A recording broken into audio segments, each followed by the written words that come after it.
Two worlds, one feeling. 75-year-old Baba John lived in an old village where time moved slowly. His world was full of memories. Sitting on an old wooden chair, he would think of the past, remember his departed friends, and spend most of the day in silence. His day would begin with the morning call to prayer.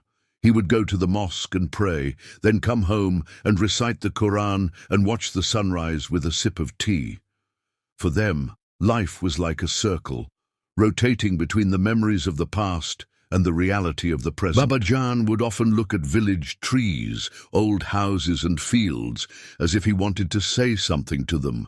They may wonder how fast times have changed, but for them, life has always been the same. On the other hand, 5-year-old Ahmed's world was completely different. He lived in the same village, but his world was full of colors, sports, laughter, and mischief.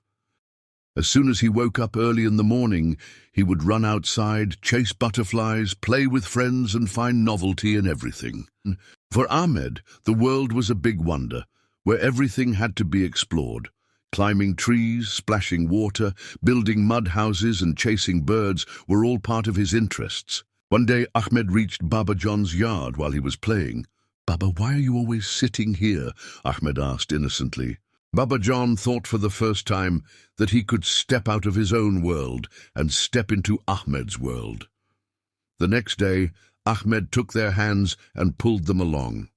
They both arrive at the village garden, where Ahmed teaches Baba Jan to fly a kite, and Baba Jan tells Ahmed stories of old times. They both lived in separate worlds, but for a moment their worlds became one. Baba John learned that life is not over yet, and Ahmed learned that there is a certain joy in silence. Sometimes, two different paths in life converge to the same destination.